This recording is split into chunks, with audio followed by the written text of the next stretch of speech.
My name is Dennis. I want to present you today the ideas about the scaling Scrum with Subsumption Architecture. So as I was thinking about this topic, I was thinking about 2018 because everything was happening right there. When we were in October in Agile, Brazil, the case study of Livella was already presented. So we had a couple of opportunities to talk with many people about Mike Beadle and also about his ideas. Two of them I remember, and especially Josef Joder. He made 2 talks and showed us in memory of Mike Beadle some thoughts of him. And also Esther Derby. She was talking about networks and how can we activate, preserve and enhance them. I got in touch with this idea together with the Enterprise Scrum. At this version from 2017, Mike brings here examples about why this subsumption is needed. And so he understands this subsumption as a managing of independently as possible different knowledge layers based on the reality of the problem. So Mike, as he was a PhD in master dissertation in physics with focus on complexity science, he's referring also to Rodney Brooks as the inventor of the subsumption architecture. Reality is our model.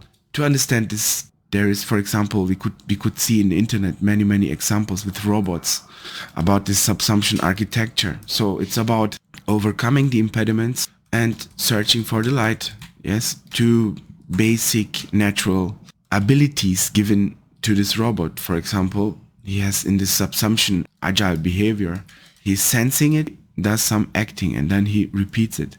So he will go to the searching for the light and overcoming the impediments for it. How would it be, for example, in a Tayloristic behavior when the people are not able to everybody sense the reality, which dependencies they have, if they have everything what they needed. They're just supposed to act on some information given by others. Their senses are limited. In the case of robot, he has the sense as an individual and can act according to it.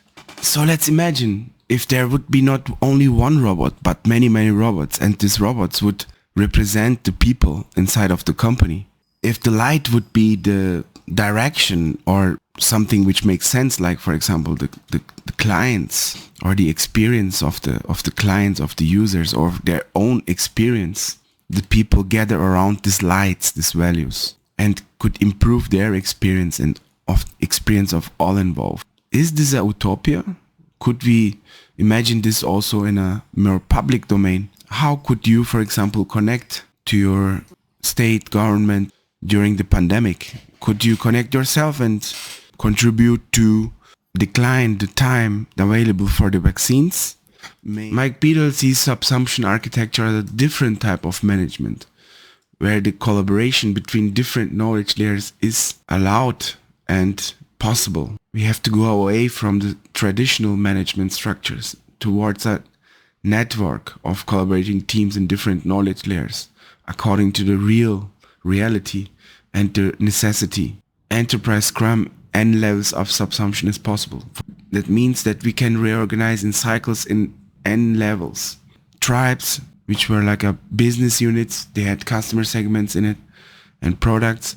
And this tribe, for example, connected to another canvas, for example, various software teams who were built and run the products for the customer segment in the business unit. And also connection with areas and departments in order to get all the needed knowledge domain layers inside of the tribe in order to cut the dependencies. And also like with other structures, any other structure who would be needed inside of the tribe in cycles would be appointed and a reorganization impulsionized. Would it be also utopic to say that the subsumption architecture can unlock gains beyond expectations in different domains and contexts all at once with all the people involved? The idea is that we have applicating this subsumption architecture, that quick and adaptive response by could able to prioritize the most relevant and urgent behavior at the moment according to the thing that we sense. When we follow this, it will lead to operational efficiency, continuous innovation and improved decision making. Business agility was defined by Enterprise Scrum and many other contributors as the ability to adapt quickly and efficiently to all forms of change to deliver maximum value and customer experience. We focused on the feedbacks, applicated for that an open information system. The idea was to evaluate in cycles. So we created the tribes, defined and delivered the value to the customer segments. Later then we get feedback from the customer and collaborator. And then we could adapt all what is needed for the next cycle. Different knowledge layers inside of each tribe. People from knowledge layer of business, products, UI, UX, development, QA, infra ops, architecture, security, fraud, marketing, BI, finance, commercial, and HR. The idea was to cut the dependencies of the needed collaboration between these knowledge layers.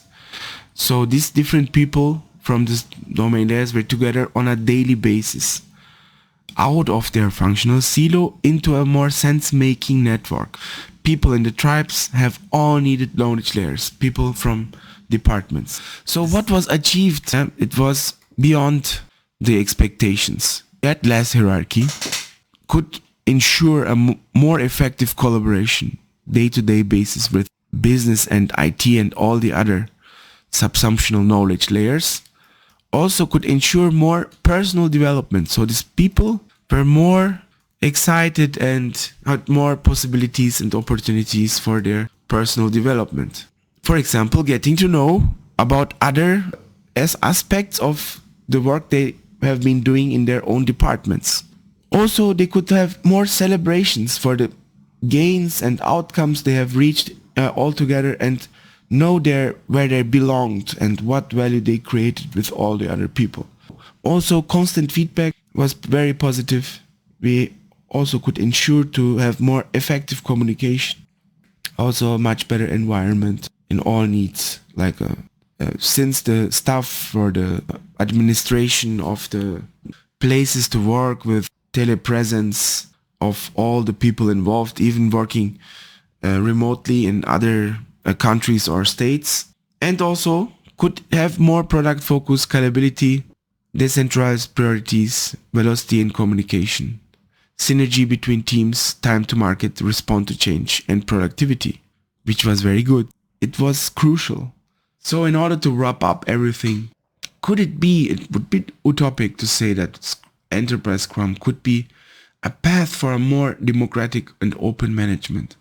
Think about the ideas we had when we saw the robot, the Tayloristic behavior to a more subsumptional architectural behavior, where everybody can sense even more organize themselves just to connect to the right place.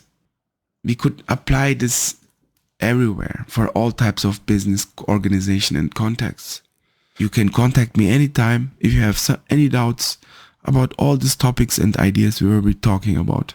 And you can also find more information, meetup talk that we had in 2019, where I was talking a bit more about the collaborators' experience. Thank you very much.